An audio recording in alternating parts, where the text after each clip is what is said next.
Hello students, आज का हमारा टॉपिक है नंबर सिस्टम। हम सभी नंबर्स के बारे में इस वीडियो में जानेंगे जो हर क्लास के लिए इंपॉर्टेंट है। स्टार्ट करते हैं सबसे पहले नेचुरल नंबर। नेचुरल नंबर्स क्या होते हैं? हिंदी में इन्हें प्राकृतिक संख्याएं कहते हैं। All counting numbers are called natural number. सभी काउंटिंग नंबर्स हमारे नेचुरल नंबर्स होते हैं। काउंटिंग नंबर क्या होते हैं? जैसे 1 2 3 4 5, और इसे हम कैपिटल एन से डिनोट करते हैं नेचुरल नंबर को। नेचुरल नंबर के बाद हमारा सेकंड नंबर है होल नंबर्स, जिसे हिंदी में पूर्ण संख्याएं कहते हैं। अगर हम नेचुरल नंबर के साथ इसमें जीरो भी इंक्लूड कर दें तो हमारे ये होल नंबर्स बन जाते हैं। जैसे 0 1 2 3 4 5 से लेके इन्फिनिटी तक ये हमारे होल नंबर्स होते हैं।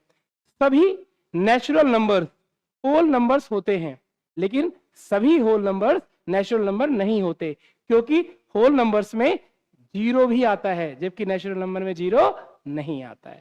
ठीक, अगला नंबर है आपका ओड एंड इवन नंबर्स। अब हम सबसे पहले जानेंगे ओड नंबर्स क्या होते हैं। तो ओड नंबर्स वो नंबर्स होते हैं जो 2 से एग्जैक्टली डिविजिबल नहीं होते। अगर आप उन्हें 2 से डिवाइड करेंगे तो वो कुछ ना कुछ इसमें रिमाइंडर जरूर बचेगा। ठीक, जबकि इवन नंबर्स वो नंबर्स होते हैं जो 2 से एग्जैक्टली डिविजिबल होते हैं। अगर आप उन्हें 2 से डिवाइड करोगे तो आपका जो रिमाइंडर होगा वो 0 होगा। ओड नंबर्स को आप 2 इक्वल पार्ट्स में डिवाइड नहीं कर सकते, जबकि इवन नंबर को आप 2 इक्वल पार्ट्स में डिवाइड कर सकते हैं। अब 3 एक ओड नंबर है। अगर आप उसे 2 इक्वल पार्ट्स में डिवाइड करो तो जो आपके 2 इक्वल पार्ट्स होंगे 1.5 आएंगे। लेकिन हमें यहां पर ये बात समझनी होगी कि यहां पर जो आप उसे 2 पार्ट्स कर रहे हो वो पार्ट्स आपके नेचुरल नंबर होने चाहिए, वो पॉइंट्स में नहीं होने चाहिए। इसलिए आप 3 को 2 इक्वल पार्ट्स में डिवाइड नहीं कर सकते, ये एक ओड नंबर है। सिमिलरली 5 को भी आप 2 इक्वल पार्ट्स में डिवाइड नहीं कर सकते, जबकि 2 आप उसे 1 और 1 में 2 इक्वल पार्ट्स में डिवाइड कर सकते हैं। 4 को आप 2 इक्वल पार्ट्स में डिवाइड कर सकते हैं। जो भी आपके ओड नंबर्स होते हैं, कितना बड़ा भी नंबर हो, 4 3 8 7 8 7, हमें सिर्फ वंस प्लेस को देखना है। अगर वंस प्लेस पे 1 3 5 7 9 आता है तो वो हमारा ओड नंबर होता है, और इस प्लेस पर अगर 0 2 4 6 या 8 आता है तो वो कंप्लीट नंबर हमारा इवन नंबर होगा। इस तरह ओनली वंस प्लेस को देख करके हमें पता कर सकते हैं कि जो पूरी कंप्लीट डिजिट है वो ईड है, ओड नंबर है या इवन नंबर है। ठीक, अब हम नेक्स्ट नंबर की तरफ चलते हैं। इंटीजर्स, हिंदी में इसे पूर्णांक कहते हैं। इंटीजर्स क्या होते हैं इसे हम अच्छे से समझते हैं। ये हमारी नंबर लाइन है, 1 2 3 4 इन्फिनिटी, -1 -2 -3 -4 माइनस इन्फिनिटी तक। ये हमारी नंबर लाइन है, हिंदी बोलते हैं संख्या रेखा। राइट हैंड साइड है, इसे हम बोलते हैं पॉजिटिव नंबर्स, हिंदी में धनात्मक संख्याएं। जो लेफ्ट हैंड साइड है ये होते हैं हमारे नेगेटिव नंबर्स।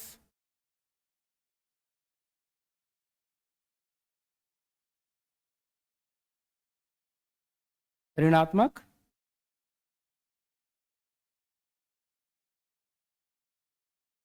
संख्याएं।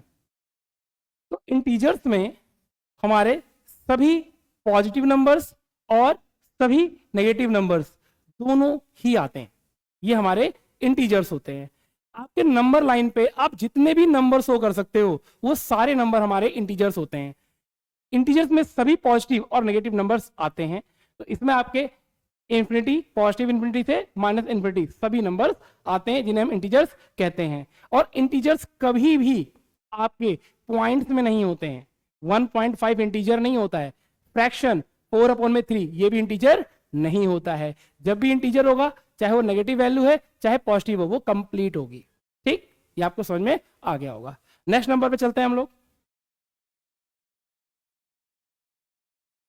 अब हम बात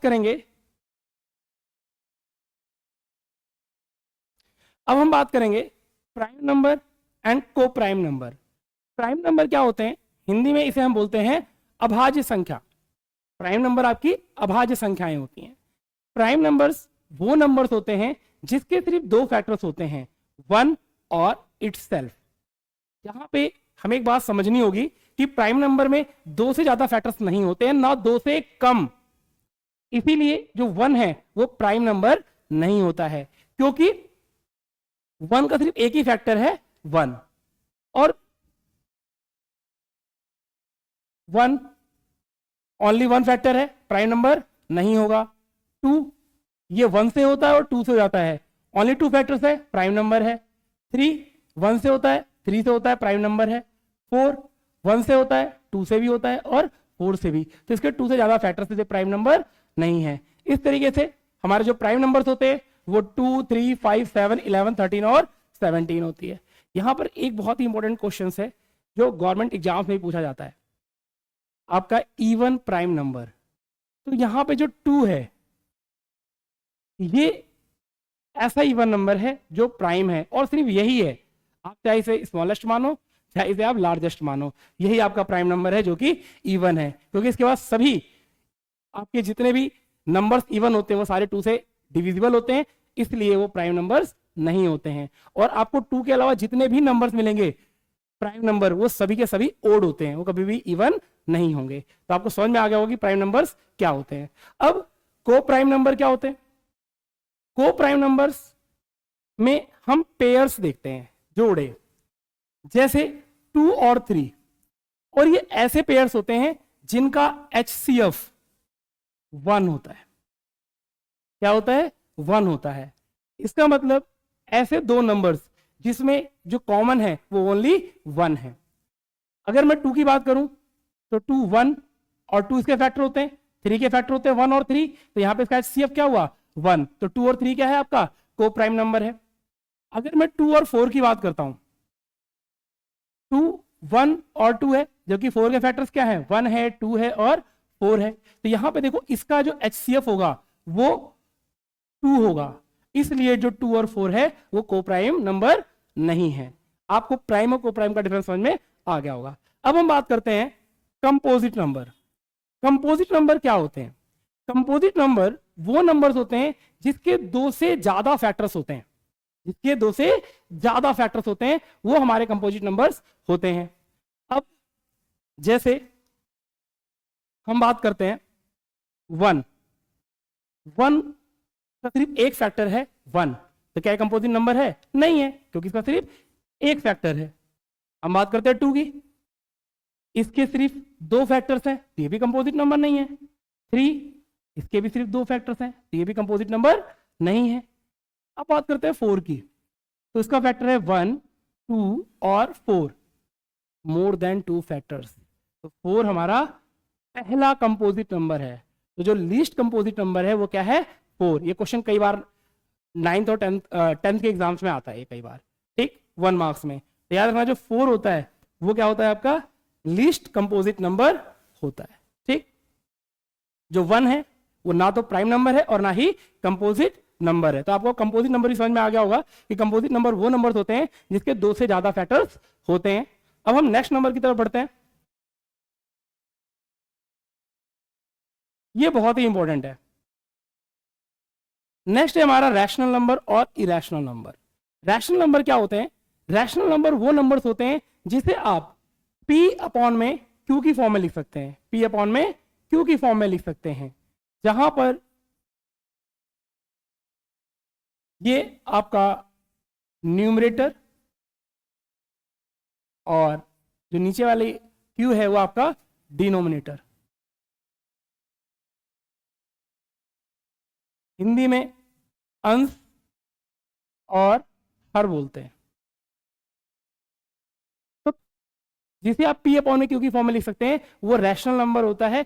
साथ में एक कंडीशन और होती है, q not equal to zero. जो क्यू है आपका डिनोमिनेटर है वो जीरो नहीं होना चाहिए। क्यों नहीं होना चाहिए भाई? इसलिए नहीं होना चाहिए क्योंकि अगर किसी भी नंबर को हम जीरो से डिवाइड करते हैं तो जो हमारा आंसर आता है वो इन्फिनिटी होता है। क्या होता है? इन्फिनिटी होता है। किसी भी नंबर को अगर आप जीरो से डिवाइड करोगे तो वो इन्फिनिटी हो जाता है। अब एक क्वेश्चन आता है, क्या जीरो रैशनल नंबर है? चलो देखते हैं। हमें मैथ्स में एक चीज पता है, हम किसी भी नंबर के नीचे डिनोमिनेटर में 1 लिख सकते हैं। अब कंडीशन देखते हैं, क्या ये हमारा पी अपॉन में क्यू की फॉर्म में है? बिल्कुल है, पहली कंडीशन सेटिस्फाई हो गई। क्या क्यू इक्वल टू जीरो है? नहीं है, तो सेकंड कंडीशन में क्या हो गई? सेटिस्फाई हो गई। तो जो जीरो होता है वो हमारा क्या होता है? एक रैशनल नंबर होता है। ठीक, तो जीरो आपका रैशनल नंबर होता है। आपको ये भी समझ में आ गया कि क्यू जीरो के इक्वल में क्यों नहीं होना चाहिए। अब बात करते हैं, अगर कुछ नंबर्स पॉइंट्स में है 4.56, क्या ये रैशनल नंबर है?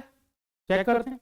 हमें पता है किसी भी नंबर के डिनोमिनेटर में हम 1 यूज कर सकते हैं। जब इस हम पॉइंट को हटाते हैं तो यहां पर कितने डिजिट्स हैं? 1 2, तो नीचे क्या आएंगे? 2 जीरोस। 4 5 6 अपॉन में 100। ये क्या हो गया आपका? पी अपॉन क्यू की फॉर्म में है और q not equal to zero है, तो ये हमारा क्या है? एक रैशनल नंबर है। अगर यही नंबर 4.132675 होता तो हमें इससे कोई फर्क ही नहीं पड़ता। हमें पता है डिनोमिनेटर में 1, आपने पॉइंट हटाया, 1 2 3 4 5 6, आपने 6 जीरो यहां पे लगा दिए और ये आपका नंबर पी अपॉन क्यू की फॉर्म में हो गया और ये हमारा क्या हो गया? एक रैशनल नंबर हो गया। अच्छा, अगर यही number 7.3575 dash dash dash dash dash, तो क्या ये रैशनल नंबर हुआ? सबसे पहले हमें दो चीजें समझनी होंगी। एक होते हैं टर्मिनेटिंग नंबर्स और एक होते हैं non terminating numbers. Terminating numbers क्या होते हैं? 4 है, अगर आप 2 से डिवाइड करते हो ये कंप्लीटली डिविजिबल हो जाएगा। ये टर्मिनेटिंग नंबर है जो कंप्लीटली डिविजिबल हो जाता है। अगर आप 3 को 2 से डिवाइड करोगे तो ये 1.5 पे कंप्लीट डिविजिबल हो जाएगा, तो ये भी क्या है आपका? एक टर्मिनेटिंग नंबर है। लेकिन अगर आप 22 अपॉन 22 को 7 से डिवाइड करते हैं तो जो नंबर आएगा वो 3.14 dash dash dash dash dash आप करते जाओ, ये आपका सॉल्व नहीं होगा। तो ये क्या है? एक नॉन टर्मिनेटिंग नंबर है जो टर्मिनेट नहीं होता। आप इसे कितना भी डिवाइड करते जाओगे वो कभी भी आपका टर्मिनेट नहीं होगा। तो ऐसे नंबर जो होते हैं वो नॉन टर्मिनेटिंग नंबर्स होते हैं। एक चीज और हमें पता होनी चाहिए, अब यहाँ पे दो कंडीशन और बनती हैं। 4.2525 डैश डैश डैश डैश। अब ये जो नंबर है ये नॉन टर्मिनेटिंग है क्योंकि यहां पर ये कंप्लीटली डिविजिबल नहीं हो रहा है, लेकिन साथ में एक चीज दिख रही है कि पॉइंट के बाद जो डिजिट्स हैं वो आपकी रिपीट हो रही हैं। तो ये कंडीशन है आपकी नॉन टर्मिनेटिंग बट रिपीटिंग। अगर कोई ऐसा नंबर होता है जो नॉन टर्मिनेटिंग हो बट रिपीटिंग हो तो वो भी हमारा रैशनल नंबर होता है, क्योंकि ये जो वैल्यू होती है, जो नंबर यहां पर रिपीट हो रहे हैं उसके ऊपर हम बार यूज करते हैं। तो अगर कोई भी ऐसा नंबर है जिसके बाद की वैल्यूज आपकी रिपीट हो रही हैं, बार बार रिपीट हो रही हैं, तो वो भी आपका रैशनल नंबर होता है। लेकिन अगर आपका number 3.1234134 dash dash dash non terminating है और नॉन रिपीटिंग है, ना वो टर्मिनेट हो रहा है और ना ही वो उसके जो नंबर्स हैं वो रिपीट हो रहे हैं, तो ऐसे नंबर जो होते हैं आपके वो रैशनल नंबर नहीं होते। ठीक, अच्छा, अगर रैशनल नंबर नहीं होते तो क्या होते हैं? ऐसे नंबर होते हैं इरैशनल नंबर। क्या होते हैं? इरैशनल नंबर्स होते हैं।